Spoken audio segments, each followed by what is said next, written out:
Bien, continuamos con nuestra segunda sesión de nuestro curso que hemos titulado Toda la Sagrada Escritura es Trinitaria y luego eminentemente cristológica. Este es el segundo video de esta segunda sesión. La temática de esta segunda sesión la recordamos, las dos primeras ya vistas, el Dios de la Sagrada Escritura y luego un Dios que es, que habla y que actúa. Para esta segunda sesión vamos a desarrollar los temas 3 y 4. El 3, Cristo, la palabra de Dios hecha carne, y 4, el Espíritu de Dios en la Sagrada Escritura. Entonces, tomamos el tercer tema de esta segunda sesión. Cristo, la palabra de Dios hecha carne. Aquí la tenemos representada en esta imagen que nos evoca la fiesta de la Navidad, a la cual nos vamos acercando poco a poco. De este tema, pues en el video anterior, de alguna manera hicimos alusión, porque cuando hablamos del misterio de Dios, como lo vamos a recalcar ahora mismo también, el misterio de Dios es para nosotros en nuestra fe un solo Dios, pero tres personas, en una unidad que no podemos nosotros dividir y separar de manera total, sino que son tres personas distintas, pero unidas en una misma naturaleza, la divinidad. Por eso, entonces decía, al hablar del Padre hablamos del Hijo y de alguna manera también hablamos del Espíritu Santo. De todas maneras, para nuestro estudio es bueno especificar algunos elementos propios de cada una de las personas. Por eso ahora vamos a abordar la persona del Hijo, Cristo, la palabra de Dios hecha carne.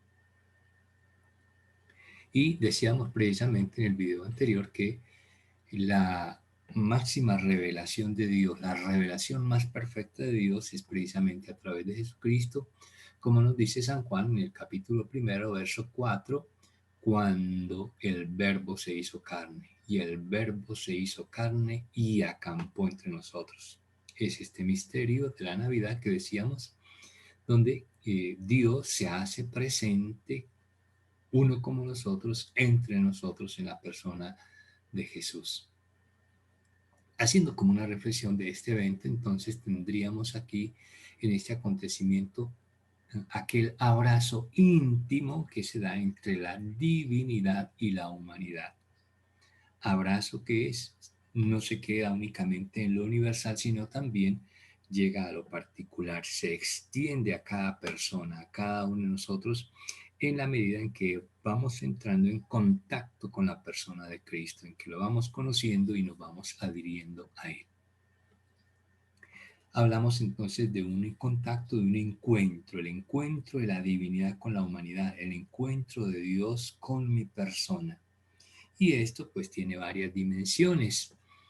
En primer lugar, es un encuentro que se da en la vida normal, en la vida cotidiana, es decir, en un tiempo y en un espacio determinado. Vamos a verlo a través del mismo texto bíblico en un pasaje del Evangelio, cómo es que se da ese encuentro, cuáles son las características de ese encuentro.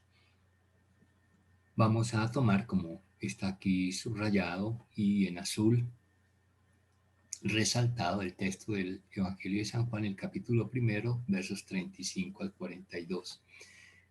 Ya hemos comentado de San Juan el capítulo 1, el inicio, el famoso prólogo de San Juan, precisamente el verbo a la palabra encarnada. Ahora en este otro pasaje que me quiero detener aquí, vamos a leerlo y a comentarlo rápidamente, por eso nos remite a un asterisco. Quiere decir que vamos a la diapositiva siguiente. Aquí está el texto del Evangelio de San Juan, capítulo 1, versos 35 al 42. No olvidemos el contexto de lo que queremos expresar, cómo es que se da ese encuentro de la divinidad con la humanidad. Aquí a manera de ejemplo con algunas personas en concreto. Este pasaje obedece a la llamada de los primeros discípulos de Jesús, así se les conoce estos pasajes. Y dice así el texto: al día siguiente, un día normal de la historia, como cualquiera de nuestros días, estaban Juan, hablando del Bautista, otra vez allí con dos de sus discípulos y mirando a Jesús que pasaba, un Jesús que es el Dios encarnado y ya camina por las calles de este mundo, pasaba y dijo: este es el Cordero de Dios. Los dos discípulos que estaban con él, al oírlo hablar así, siguieron a Jesús. Él se dio vuelta y viendo que lo seguían, les preguntó: ¿qué quieren? Ellos le respondieron: Rabí, que traducido significa maestro, ¿dónde vives? Vengan y lo verán, les dijo. Fueron, vieron dónde vivía y se quedaron con él ese día. Fijémonos en cada uno de los detalles que se van enumerando en ese encuentro. Era alrededor de las 4 de la tarde, se precisa incluso hasta el tiempo. Uno de los dos que oyeron las palabras de Juan y siguieron a Jesús, ya hubo un encuentro y ya hay un seguimiento. Era Andrés, el hermano de Simón Pedro. Ahora viene otro tipo de encuentro, otras circunstancias.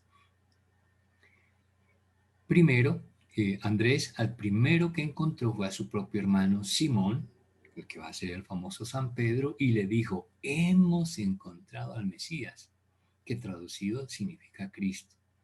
Y entonces lo llevó a donde estaba Jesús. Fijémonos ahora la manera como Pedro llega hasta Jesús a través de su hermano Andrés. Jesús lo miró y le dijo: tú eres Simón, el hijo de Juan. Tú te llamarás Cefas, que traducido significa Pedro. ¿Ven?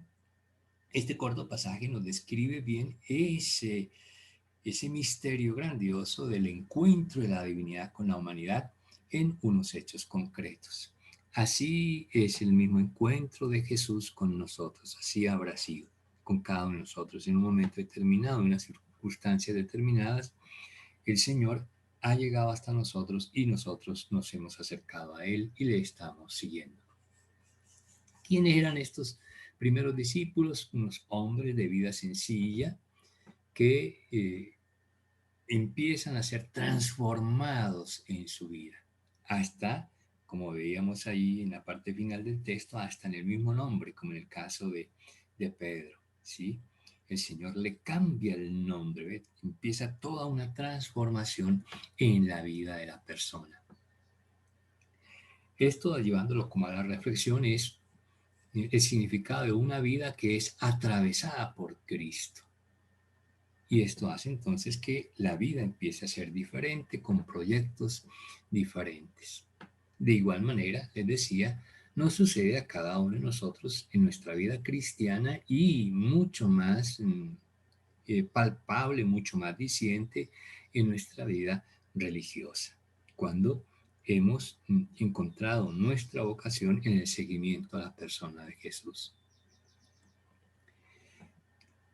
Haciendo referencia nuevamente a ese evento de los muchos que hay en el Nuevo Testamento, vemos que estos hombres que decíamos son personas sencillas, eran unos pescadores humildes de la Galilea, que en este encuentro con Jesús escuchan, experimentan su llamada.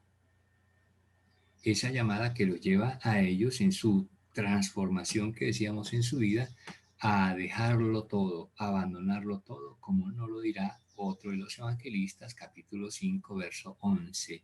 Llevaron a tierra las barcas, pues eran pescadores, y dejándolo todo, le siguieron. Esto es lo que decíamos aquí, vea, una vida que es atravesada por Cristo desde que aparece en sus vidas. Es un cambio entonces radical que, como vemos aquí en el pasaje que comentamos, no admite titubeos y se asume entonces la nueva senda que estará llena también de dificultades, pero que todo lo transforma la presencia de Jesús. Por eso, las mismas exigencias que hace Jesús luego en el Evangelio de San Mateo, en el capítulo 16, verso 24. Si alguno quiere venir en pos de mí, ya ese encuentro no es solamente algo casual, sino que va penetrando en la vida de cada uno. Y entonces ya Jesús hace sus propuestas y sus exigencias. Si alguien quiere venir en pos de mí, niéguese a sí mismo, tome su cruz y sígame. Es así que cuando Jesús se cruza en la vida de una persona, decíamos, hay toda una transformación, empieza con una inquietud en la conciencia de algo que nos mueve, que nos dice dentro y que se empieza a leer en el corazón. Intuye toda la persona y la persona se ve motivada por las palabras de Jesús y se ve inquieta, se ve interpelada. Es el caso, como lo presenta aquí la figura, del encuentro de la samaritana con Jesús allí junto al pozo de Jacob.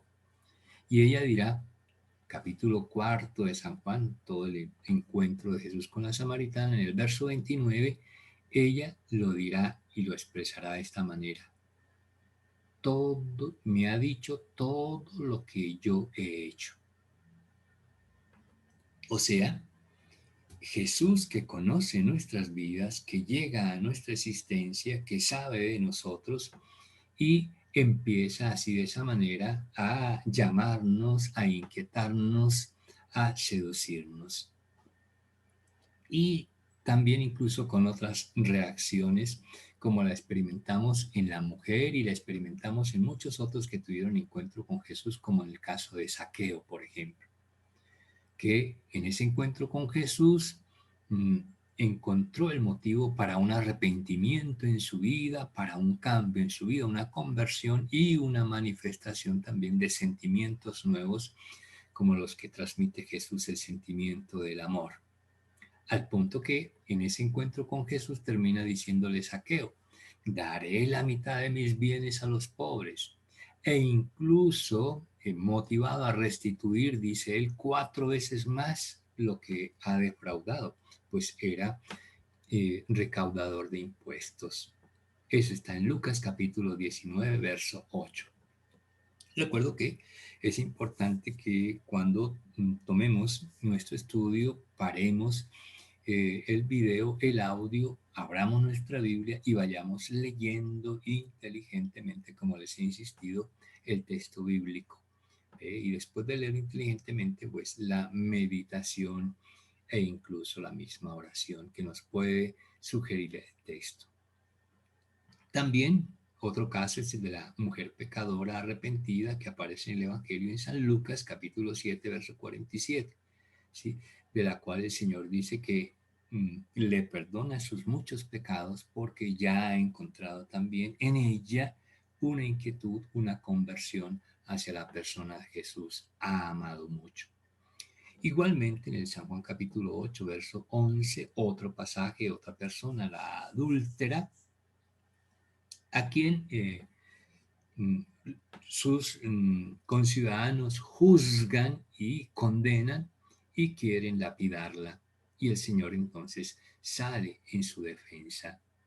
Así pues, se van dando cada uno de los encuentros de Jesús con las diferentes personas en el Evangelio que pueden dar luz igualmente al encuentro de Jesús con nuestra propia persona, con cada uno de nosotros en nuestra propia individualidad. Pues bien, ese Cristo que se ha hecho venido de Dios y se ha hecho hombre, se ha hecho uno como nosotros, sigue caminando junto a nosotros a lo largo de la historia y a lo largo de la vida. Siempre va a estar presente, pues Él, como nos lo recoge aquí el evangelista Mateo en el capítulo 28-20, nos hizo esta promesa. He aquí que yo estoy con vosotros todos los días hasta el fin del mundo. Se lo anunció a los apóstoles, ve, y hoy esa sentencia, esa promesa también se hace realidad con nosotros.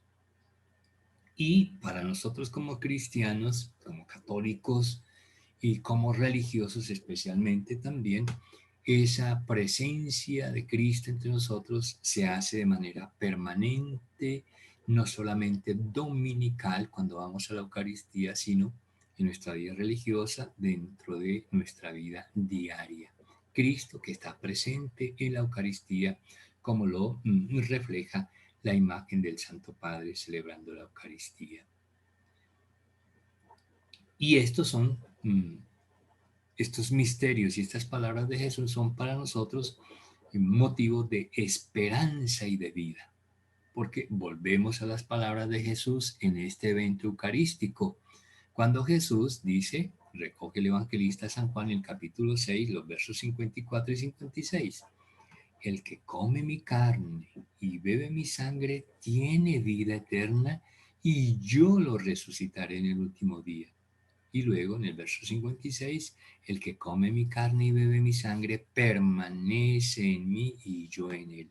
Son palabras muy contundentes y muy reales en la persona de Jesús que llegan a nosotros y que por lo tanto son una verdad, son una realidad.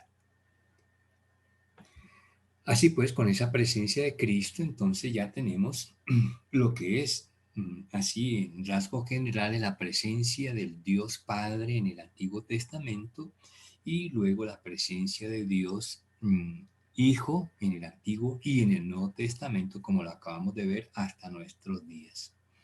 Ahora venimos al cuarto tema de esta segunda sesión y es lo referente a la persona del Espíritu de Dios, conocido por nosotros como el Espíritu Santo.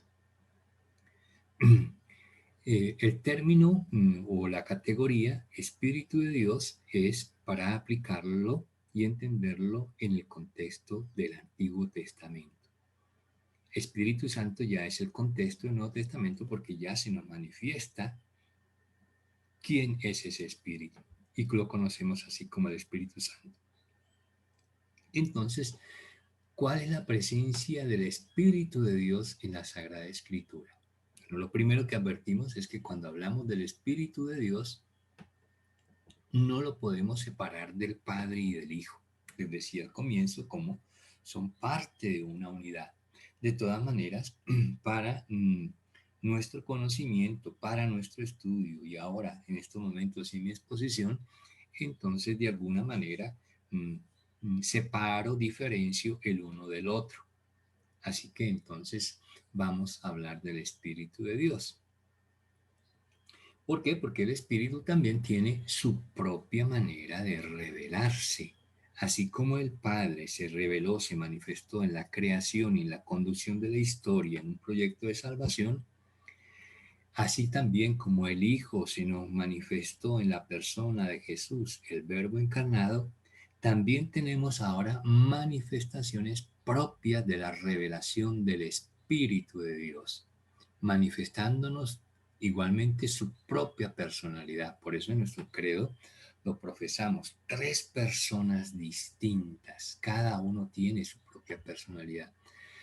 Y una manera de identificar esa personalidad es precisamente a través de la misión. Así, cuando estudiamos el Tratado del Espíritu Santo, el Tratado de Neumatología en la teología católica, es lo que precisamente definimos, ¿no? Como personalidad del Espíritu Santo, hablando de su misión. Y como hablamos del Espíritu de Dios, entonces ya entendemos por la misma expresión, por el mismo nombre, que si es espíritu, es algo diferente a lo carnal, a lo material. Y si es espíritu, entonces no se puede coger, no se puede tomar, como de pronto podríamos haberlo hecho o lo hacemos con la persona de Jesús. Cosa que incluso expresamos en nuestra celebración litúrgica cuando cantamos, ¿no? Aquel hermoso himno, tan cerca de mí que hasta lo puedo tocar. Así encontramos en los pasajes del Evangelio como todas las personas se acercaban a Jesús y lo podían tocar. Y algunos, por las multitudes, buscaban la manera incluso de llegar hasta él, por lo menos para tocarlo, como si fue el caso de la hemorroísa, para igualmente experimentar su sanación. Y siguiendo con el tema, entonces, como no es posible diseñar los rasgos propios del Padre en el Antiguo Testamento, rasgos como físicos, no así como el caso de Jesús, así también con el Espíritu Santo nos cuesta mucho presentar sus rasgos. ¿Por qué? Porque no tiene rostro, porque no tiene cuerpo humano. No hay un rasgo que nos pueda a nosotros tener la imagen de una figura humana. Por eso tenemos que ir es al nombre solamente, a la expresión, ¿no? Y en este caso, yendo al nombre, entonces, el término original con el cual se menciona el Espíritu de Dios en el Antiguo Testamento es en este término que aparece aquí en la figura, el Ruaj, ¿sí? Precisamente en todas las lenguas, vamos al nombre del Espíritu de Dios en las diferentes lenguas y nos va a hablar precisamente de esa realidad espiritual en su ser. En hebreo será la palabra ruah, pero como la Biblia se traduce luego al griego, entonces ruah traducido al griego se traduce como neuma. Y luego cuando se traduce al latín, que es la segunda traducción, es con la palabra espíritus. Y esta palabra espíritus es ya la más cercana a nuestro término castellano, que es espíritu. Ese es el proceso de traducción de esta palabra que decimos, nos remontamos hasta su origen, en el hebreo, el término ruah. Y ahora las tres expresiones ruah, neuma, espíritus y la española espíritu, pues significa eso lo que estamos estudiando nosotros acá, el Espíritu de Dios, que es el que aparece en el Antiguo Testamento. Un nombre común que hace referencia en lo que es el sentido de los nombres en la cultura hebrea como en la cultura oriental, nos habla de el sentido. Si no tenemos los rasgos humanos, no podemos definir ningún rasgo humano, por lo menos si tenemos un sentido, un significado a partir del nombre.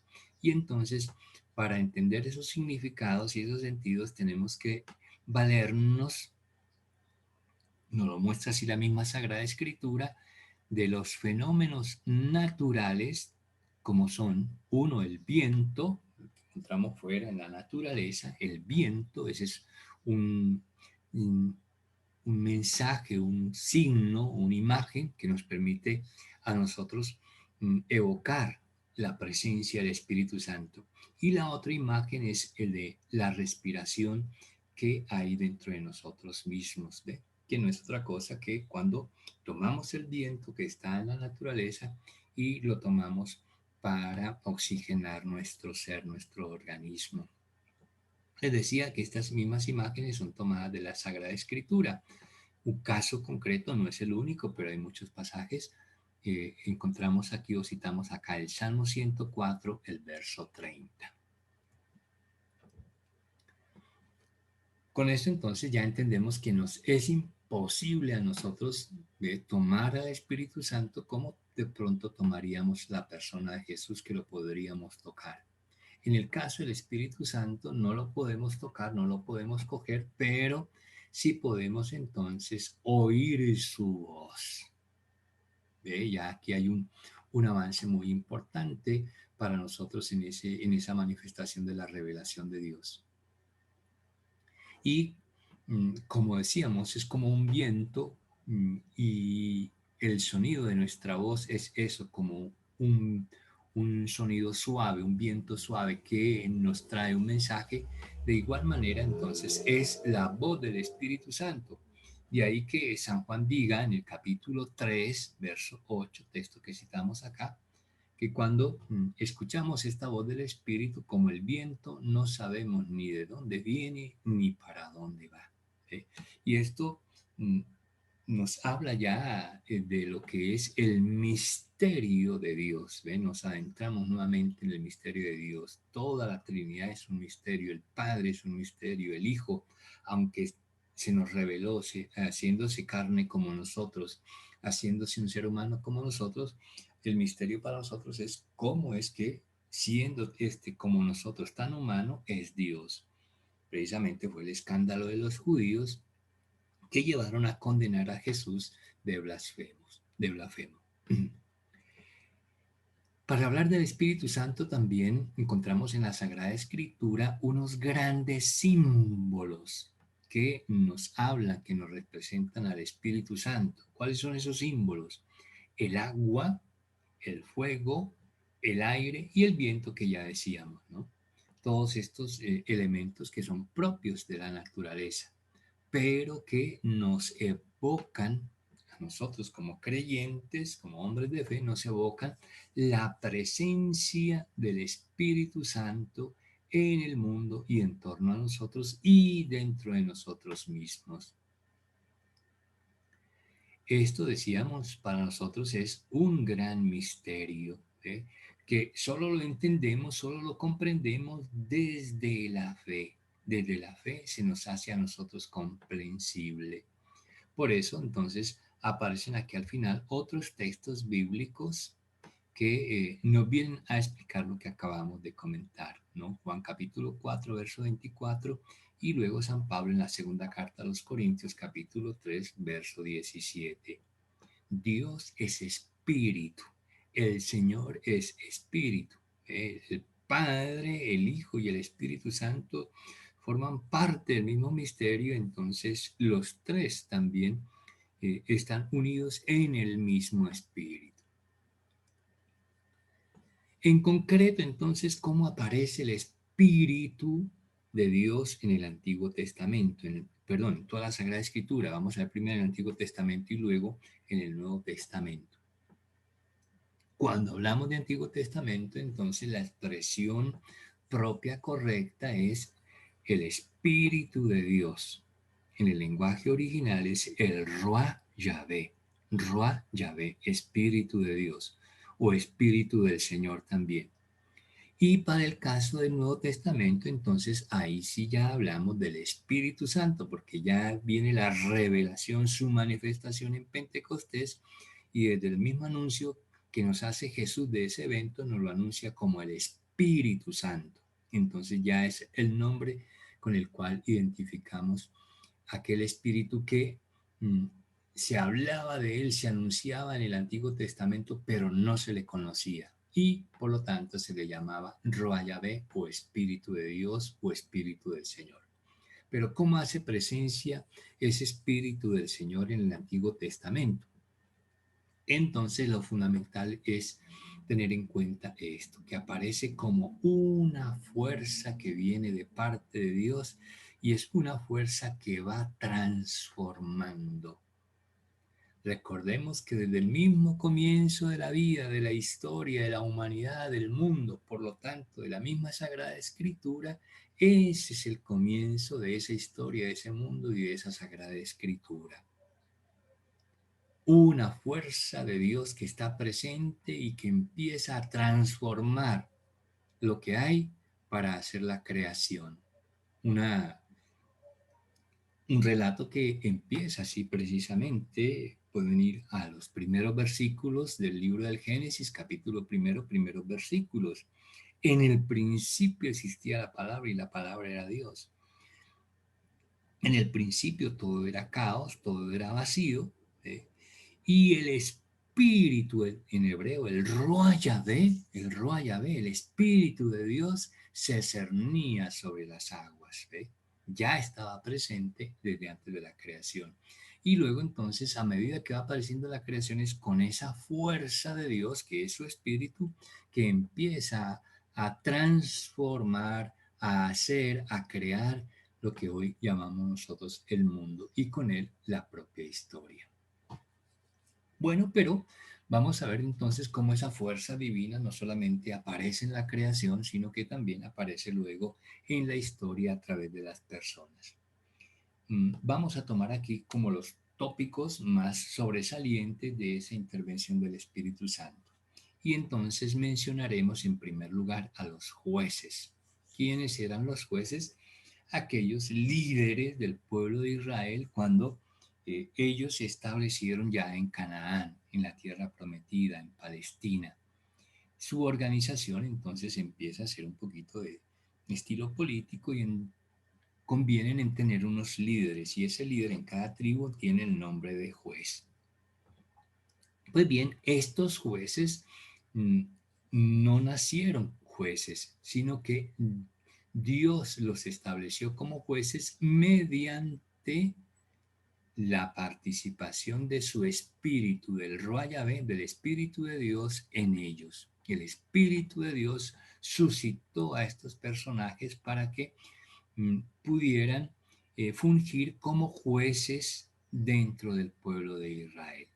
Todo esto lo podemos enriquecer con los textos que vienen acá del libro precisamente de los jueces, capítulo 3, verso 10, capítulo 11, 29. Pero todo el libro de los jueces precisamente nos va a hablar en detalle de esta presencia de estos personajes en el pueblo de Israel y la presencia del Espíritu en ellos. Otros personajes que están también imbuidos del Espíritu Santo de manera particular son los famosos reyes de Israel. Estos reyes son líderes políticos temporales, no son eternos, pero a los cuales también el Señor les hace partícipe de su espíritu para que hagan su buen gobierno en nombre de Dios. ¿Y cómo se hacen partícipe de este espíritu?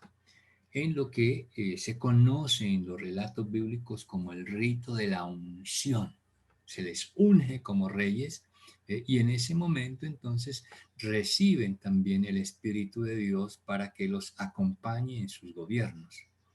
Este rito de la unción es el que precisamente hereda la iglesia, nuestra iglesia católica, y lo tiene en su rito de consagración de los obispos, de los sacerdotes, de todos aquellos que son ministros religiosos dentro de la iglesia.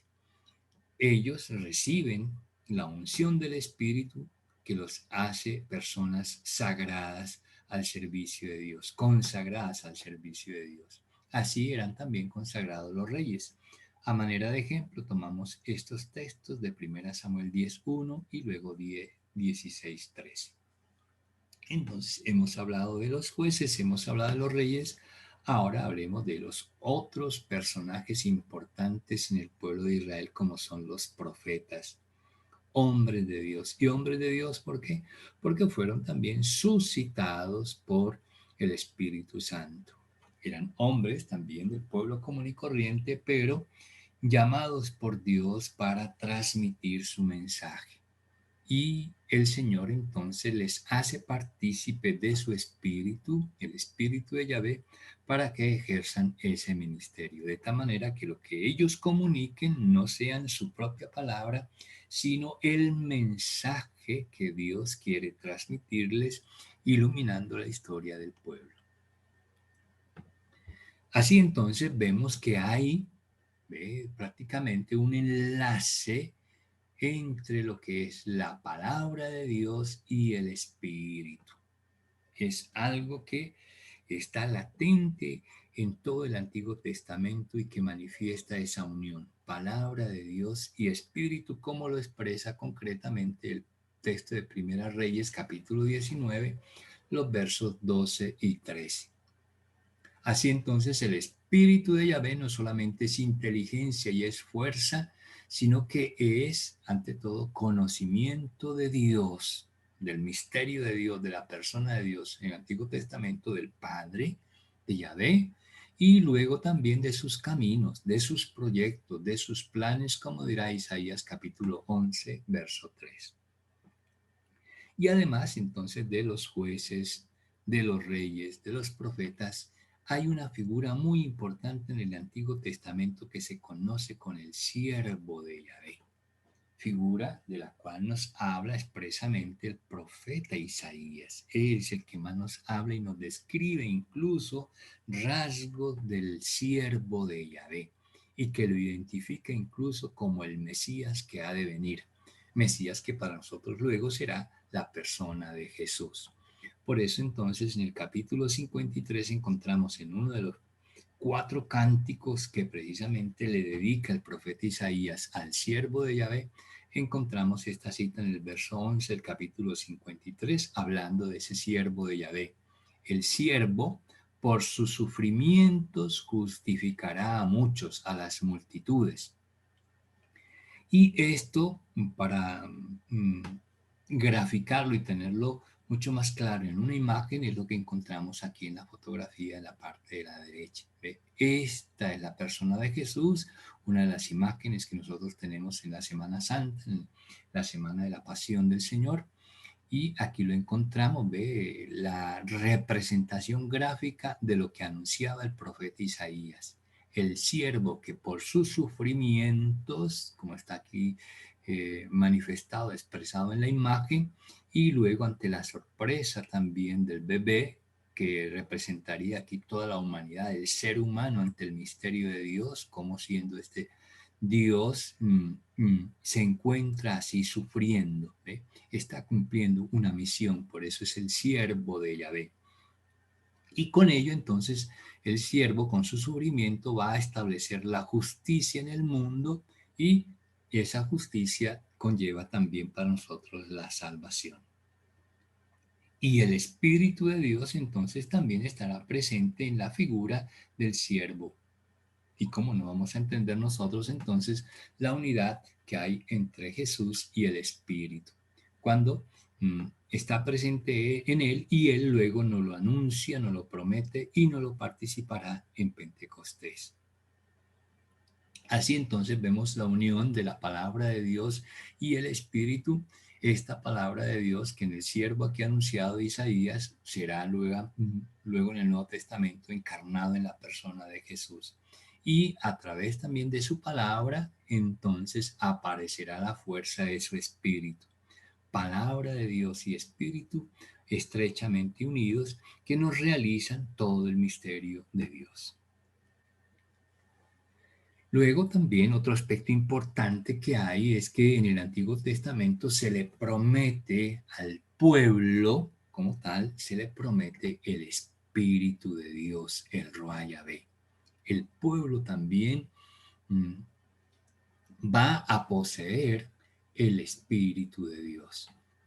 Se les anuncia una efusión sobre todo el pueblo, semejante a la lluvia que baja a la tierra para empaparla. Esto está escrito aquí en estos textos que les coloco de Isaías, de Ezequiel y de Joel. O también, como en el caso de Ezequiel, que lo describe como un soplo de vida que viene a animar unos huesos secos. Capítulo 37 de Ezequiel.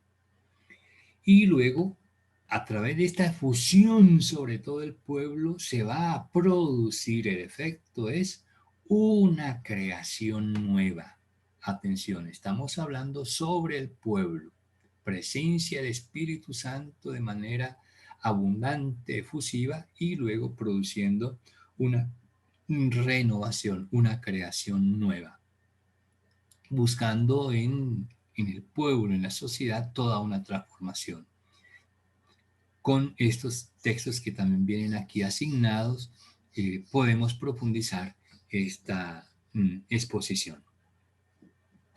Ahora, esto, sin embargo, que está anunciado aquí para el pueblo de Israel es simplemente anuncio, o sea, crea en el pueblo una expectativa y esa expectativa también lleva entonces a una esperanza.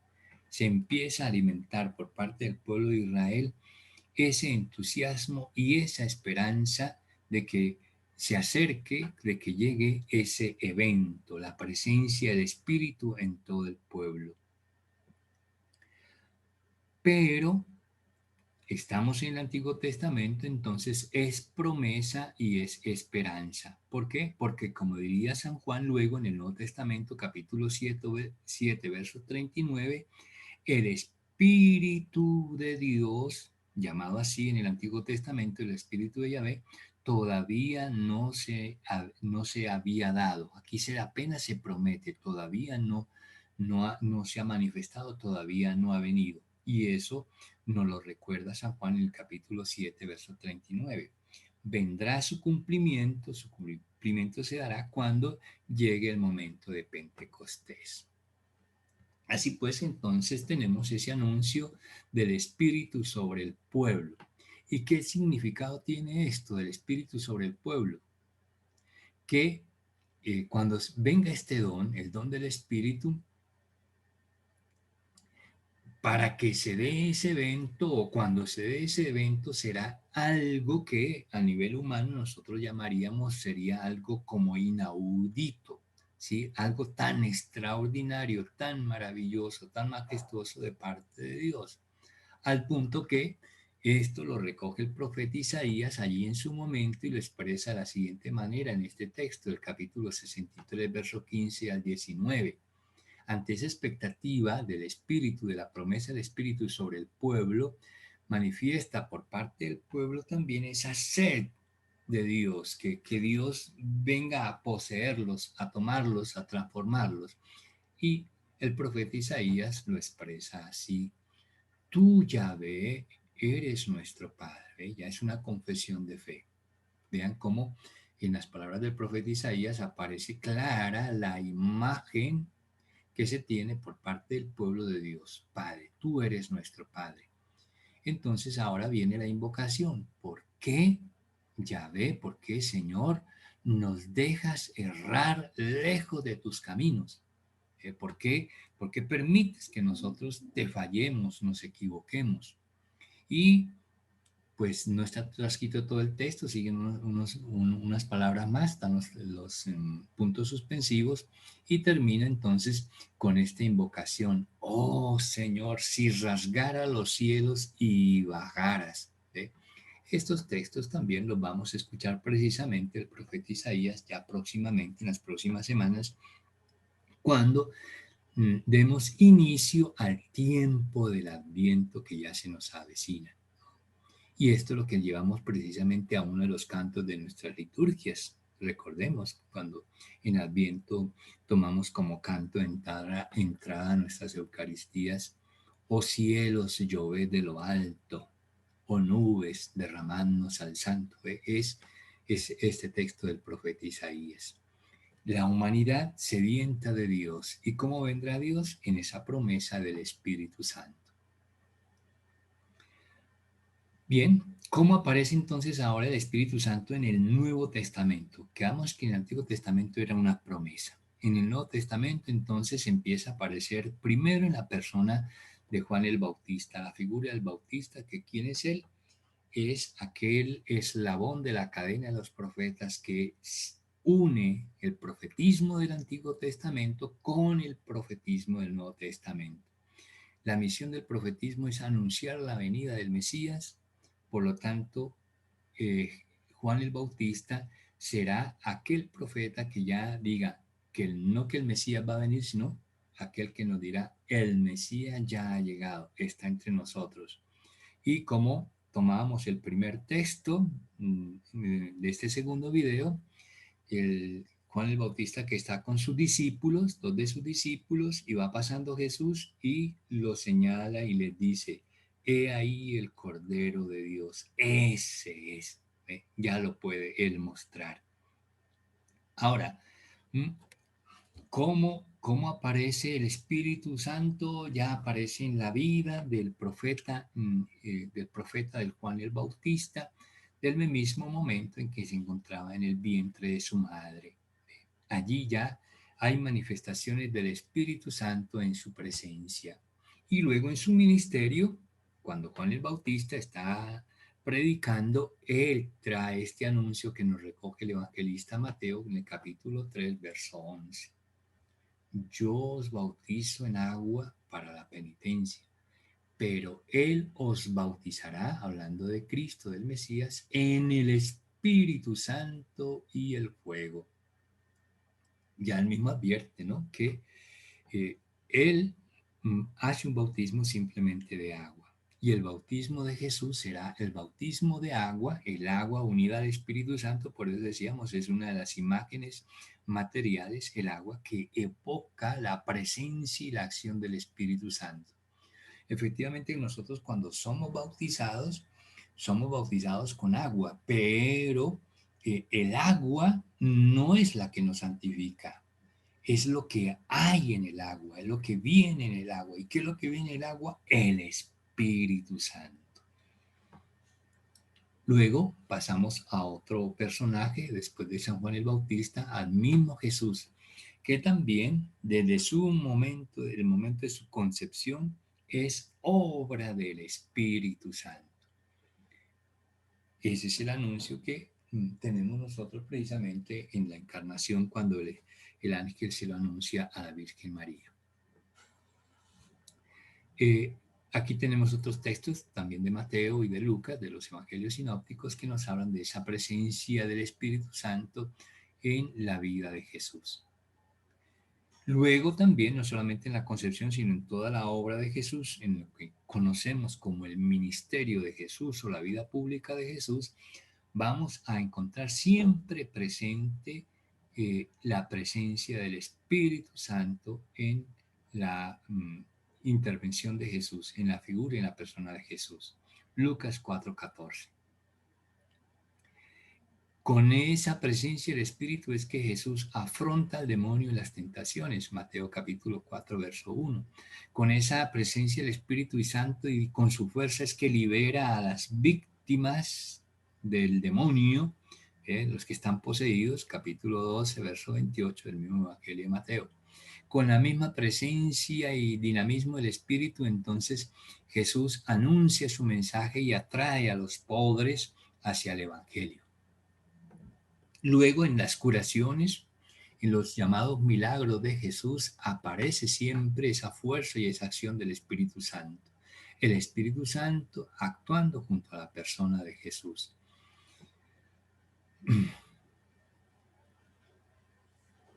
Aquí tenemos el texto de Juan, precisamente Juan capítulo 3, verso 34. El Espíritu de Dios, el Espíritu Santo en la persona de Jesús, que invade cada acontecimiento, cada evento, y que cada persona entonces se hace un beneficiario de la acción del Espíritu Santo. Esta presencia del Espíritu Santo entonces sirve a la vez para ratificar la divinidad de Jesús. Es un signo de la divinidad de Jesús. ¿Por qué? Porque el Espíritu Santo se manifiesta a través de él, como decíamos al comienzo, como una fuerza transformadora, como una fuerza renovadora. Y esa es la acción del Espíritu Santo. Aquí lo tomamos ahora en el capítulo 16 de San Juan, los versos 14 y 15.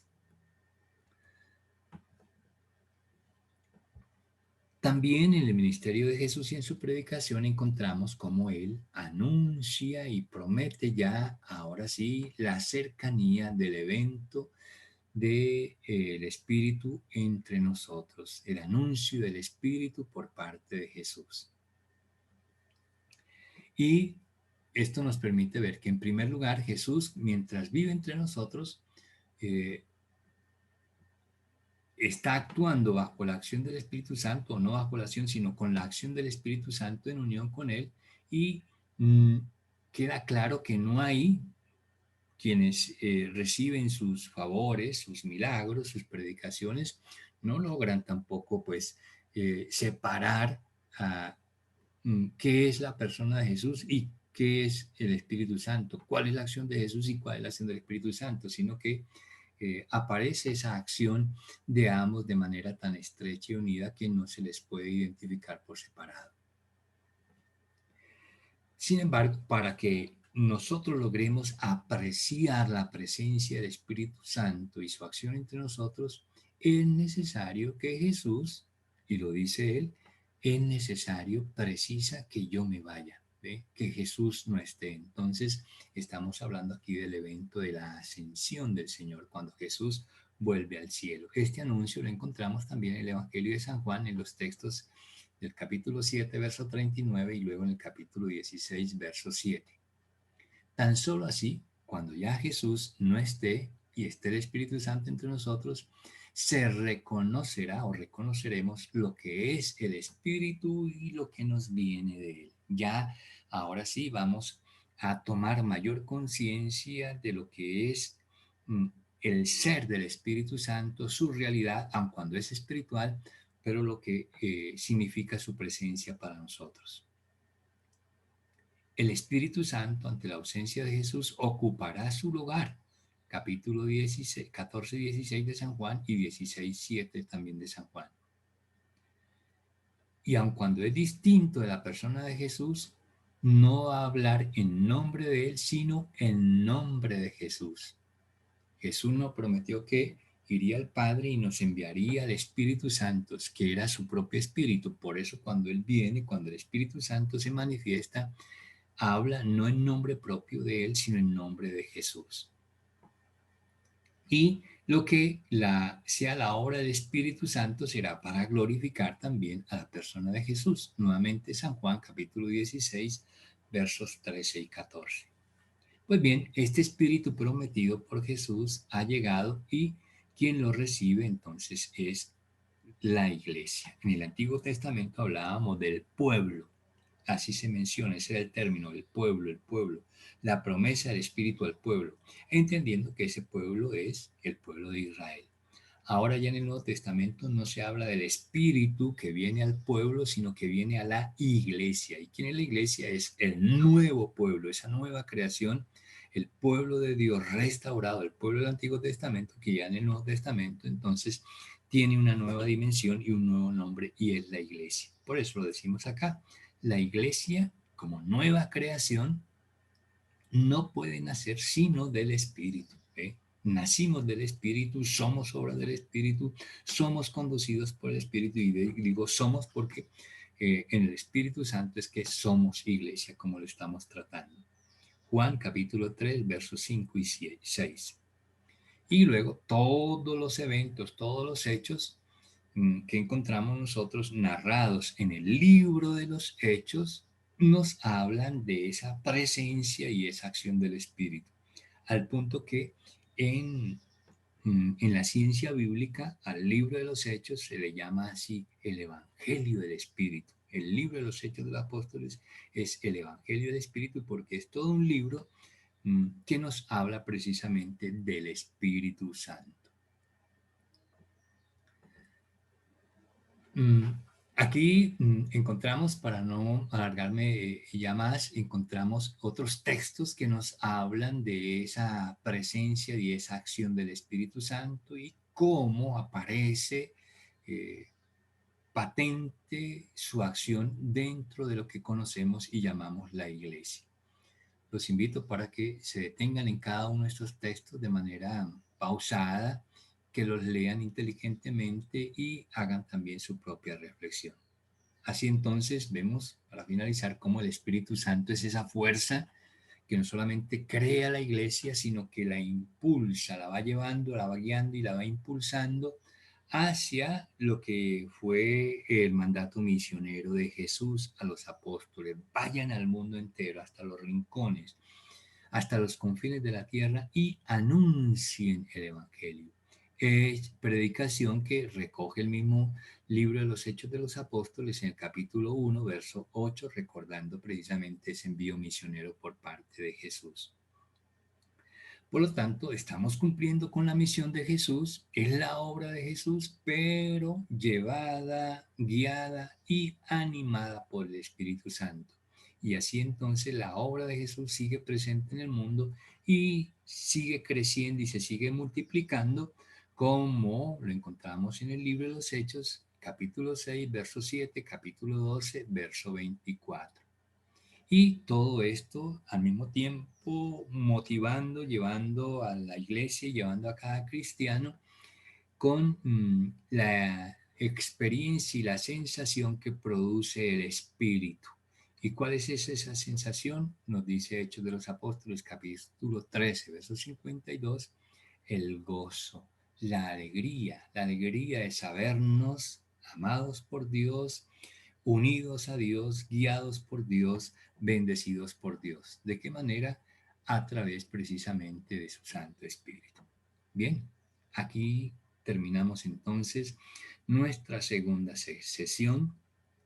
La Sagrada Escritura es trinitaria, toda y eminentemente cristológica. Nos veremos entonces para la tercera sesión.